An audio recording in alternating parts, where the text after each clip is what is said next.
Buenas. Então, como sempre, inscreva-se, deixa um like, se puder, se quiser, se gostar, ajuda a gente de fato, tá?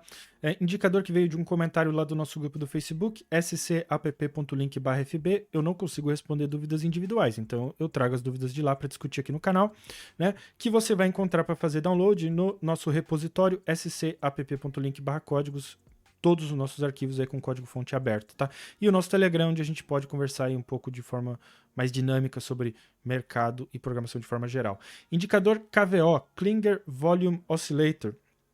Como eu disse, ele veio de uma dúvida lá do nosso grupo do Facebook, né?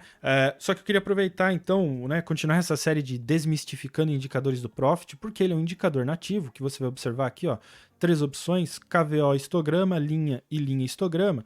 Ele diz que é um indicador Klinger Volume Oscillator. KVO é um oscilador baseado em preço e volume, projetado para medir o fluxo financeiro, tanto em longo prazo como em curto prazo. Então, vamos adicionar ele aqui no gráfico. E logo em seguida vamos adicionar o nosso, né?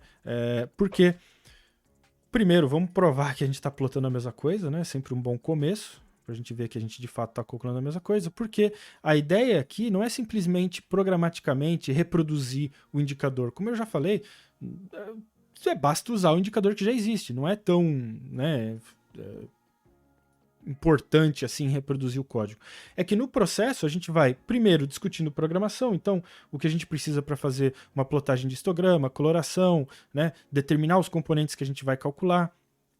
No processo a gente vai entendendo como esse indicador é construído, né, e aí nos dá munição para interpretá-lo de forma mais adequada, né? Sabendo como ele é construído, a gente consegue entender a informação que ele está tentando passar para nós, tá? Então, eu vou remover o indicador nativo, né, porque a gente já viu que a gente está de fato plotando a mesma coisa, para a gente poder falar sobre o código dele em si, né? Primeiro, vamos definir rapidamente o que é esse indicador, né, que foi criado pelo Stephen Klinger. Ele foi criado para determinar a tendência de longo prazo do fluxo de dinheiro, tá? Então, vamos colocar aqui, ó, tendência do money flow, que é como, né, esse componente é chamado. Porque money flow, por si só, é um indicador também, é um conceito de estudo. Então você vai ver aqui, ó, o oscilador money flow, o money flow index. Se houver interesse, deixa aí nos comentários que eu posso fazer um vídeo só para falar sobre isso, tá? Ou sobre esses indicadores, tá? Mas, a grosso modo, o conceito de money flow, né, é um cálculo matemático, né, um cálculo de média do preço de máxima, mínima e fechamento, então high, low, close, divididos por 3. Né? E aí, este valor multiplicado pelo volume. Tá? Então, esse é o conceito fundamental de money flow. E aí, claro, você aplica um estudo nele, né? Como você interpreta essa informação.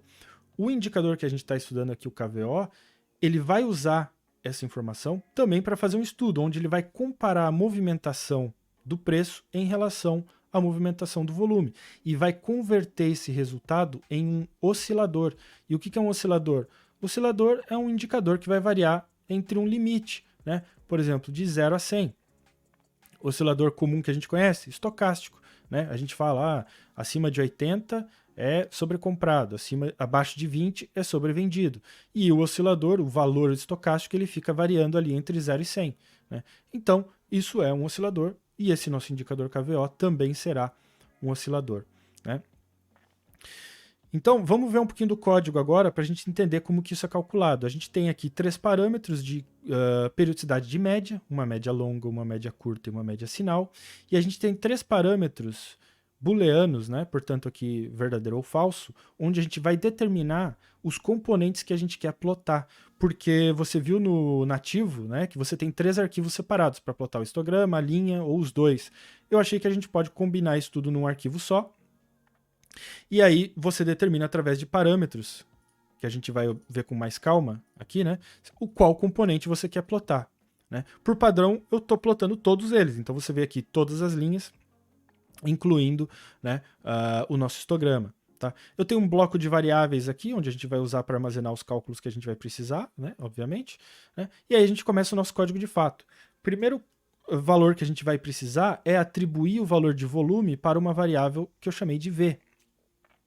E aí o que eu vou fazer? Eu vou perguntar se o typical price do período atual for menor que o typical price do período anterior, então V passa a ser o valor negativo dele, né? Dele mesmo, do próprio V, tá?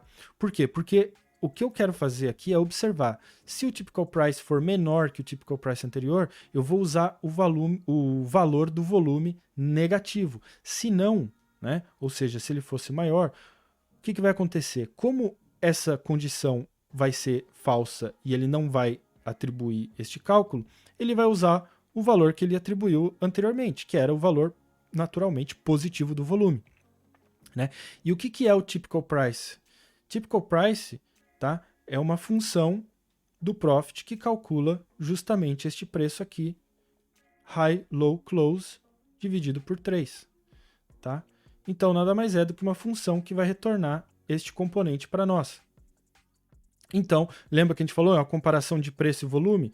É a comparação do preço typical price, através deste teste condicional, né, com o volume, onde se o preço agora for maior que o período anterior, a gente usa o valor do volume positivo, se não, se ele for menor, a gente vai usar o valor deste volume negativo, né? E aí o nosso próximo cálculo é determinar as médias curtas e longas, né? Então, C e L, onde eu tenho médias exponenciais dos períodos aqui associados aos parâmetros que a gente configurou, curta e longa, do volume. Então, C, a nossa média exponencial de período curta do volume, e longa, média exponencial do período longa do valor de volume, né? Então, se a gente observar aqui no nosso indicador, vamos aumentar um pouquinho aqui, ó, a gente pode começar a identificar as coisas, né? Então, a gente tem a média curta e longa, né? A nossa linha KO, que é a nossa linha azul, então vamos colocar aqui, ó, KO, nada mais é do que, tá aqui, a diferença entre esses dois componentes, subtrair a curta da longa. Próximo componente, sinal, é nada mais é do que uma média exponencial de período configurado aqui no nosso parâmetro sinal desta linha KO, né? Então, esta linha púrpura nada mais é do que a linha sinal. E por último, o componente histograma é a diferença entre esta linha KO e a linha sinal. Então, se você observar aqui, ó, este espaçamento nada mais é do que este componente aqui, histograma. E observe, quando a linha sinal está para cima de zero, a linha KO está para cima da linha sinal, este histograma é positivo porque a diferença é positiva. Quando é o inverso, a linha KO está abaixo da linha sinal, este espaçamento é considerado negativo, né? Portanto, um histograma abaixo de zero, né? Porque observe que este histograma nada mais é do que pegar este componente e trazer para uma referência em zero, né? Ele é o mesmo desenho, só que, né, trazido para um nível horizontal, né, usando zero como referência. O mesmo aplica-se aqui para o verde. Ó. Se a gente pensar que aqui, né, fosse a nossa linha horizontal em zero, a gente simplesmente trouxe ele para cá. Tá? Você vai pensar, isso aqui é muito parecido com o MACD, com a ideia de MACD, e de fato é. Porém, com a diferença que aqui a gente está comparando preço e volume, né? MACD é puramente estudando preço, tá? Preço de fechamento. E aqui, né, além de ser preço, não é o preço de fechamento, é o preço typical price aqui, né? O HLC dividido por 3, tá? E aí, aqui embaixo que a gente tem 3 componentes para determinar a plotagem, né, baseando-se na configuração dos nossos parâmetros aqui, né? Se histograma for verdadeiro, plota o histograma. Se linha KO for verdadeiro, plota a linha KO. Se linha sinal for verdadeiro, plota a minha linha sinal, né? E aí a minha coloração, eu digo se H for maior que zero, o nosso histograma, então pinta da cor verde. Se não, se for abaixo de zero, pinta da cor vermelho. Tá? Eu poderia ter usado CL verde, CL vermelho? Poderia. Por que eu não usei? Porque eu queria que a coloração fosse opaca e desse uma impressão de estar no fundo e não chamando muita atenção, né? Como que eu fiz isso? Eu fiz isso usando a função RGB. que eu posso usar para determinar os valores numéricos que representam uma cor específica. Tá? Eu vou deixar o card de vídeo como a gente faz isso, usando a função RGB. Descobre este número aqui que representa uma cor específica, tá? Que a gente queira. E aí eu seto essa coloração do nosso componente 1, que é o nosso componente histograma, né? Da cor que ele vai determinar através desse teste condicional. Beleza? Então isso aí é basicamente o indicador. E como que a gente interpreta? Bom, a primeira forma de interpretar esse indicador, e vamos dar uma apagada aqui porque a gente deu uma poluída bastante, é observando o próprio linha KO. Então o que eu vou fazer? Vamos esconder os outros componentes, deixar só a linha KO e observar. Primeira forma é usando o conceito comum, né? Indicadores osciladores, que é o conceito de divergência. Tá? Então, se a gente pegar aqui, ó, este período, vou fazer assim, ó, pegar em verde aqui, fazer assim, ó. Observe, preço subindo, indicador caindo, possível reversão de baixa, tá? É uma forma de interpretá-lo. Alternativamente, indicador subindo, preço caindo, poderia ser uma reversão de alta. Agora, perceba, isso é uma forma de observar tendência, não é necessariamente um sinal. Tá? Sinal é quando você há um gatilho para fazer uma compra ou uma venda. Isso não é necessariamente um sinal, é uma observação de tendência, de possível reversão. Não significa compra ou venda, né? Isso significa, olha, existe uma possível reversão.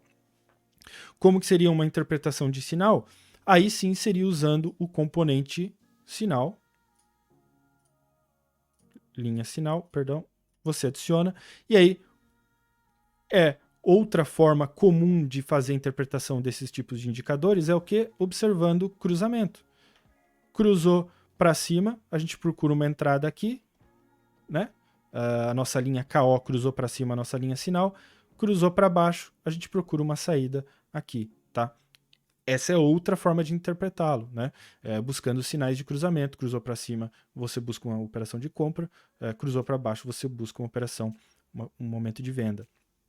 Terceira forma de utilizar, né? Então a gente viu usando a linha KO, usando as duas, e agora a gente vai ver usando o histograma, então eu vou esconder as linhas e deixar o histograma, seria basicamente observar o indicador e o preço com uma média móvel de 100. Então vamos colocar aqui, ó, média móvel de 100, aritmética normal mesmo, poderia ser exponencial também, mas é simplesmente uma média simples, né? Tem muito segredo. E observar. Quando o preço está acima da minha média móvel de 100, eu vou buscar os momentos em que o indicador histograma está acima de 0. Agora, eu não vou necessariamente operar neste momento ou neste sinal, tá?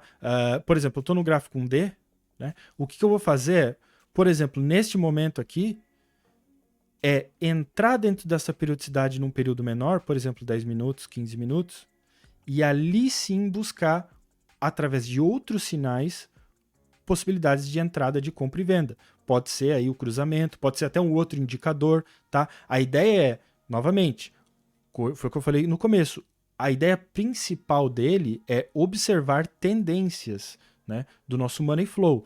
Não é necessariamente sinais de compra e venda. A gente falou do sinal de cruzamento, mas não é o principal papel dele, tá?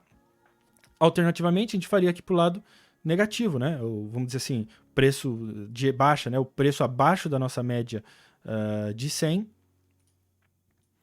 E aí a gente vai buscar momentos em que o histograma está abaixo, né, de 0, para novamente entrar no período menor e buscar sinais de operação de curto prazo.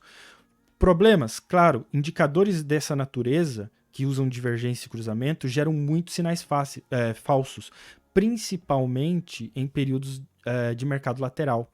Então, por isso que ele é recomendado ser usado como parte de um estudo maior, né?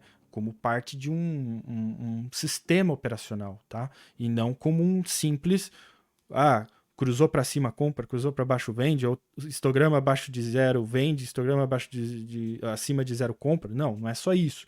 Existe um estudo maior. Por isso é importante, né, entender como esse indicador é construído para você fazer essa interpretação melhor e adequar outros indicadores que façam sentido neste contexto, porque a gente percebeu que este é um indicador que observa a variação de preço e volume, né, o nosso money flow, a gente pode adequar ele com outros indicadores que